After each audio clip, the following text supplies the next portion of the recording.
ସିଲଟରେ ଯୋଉ ସିଲଟରେ ଥରେ ଯା ନା ଲେଖା ହେଇଯାଏ ସତ ଚେଷ୍ଟା କଲେ ବି ସେ ନା କେବେ ବି ଲିଭେନି।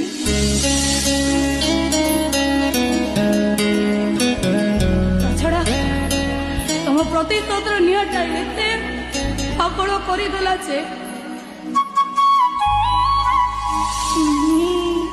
ମୋ ସ୍ୱପ୍ନର ଘରଟାକୁ ଭାଙ୍ଗି ରୁଚି ଭଟି ଖପରା କରିଦେଲା।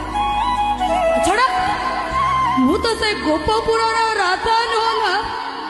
ଭଙ୍ଗା ମାଠିଆରେ ପାଣି ଆଣି ବିସ୍ତୃତ ଭାବେ ସମସ୍ତଙ୍କୁ ବୁଝେଇ କହିବି ଏତେ ନିନ୍ଦା ଅପବାଦ ପରେ ମଧ୍ୟ ମୁଁ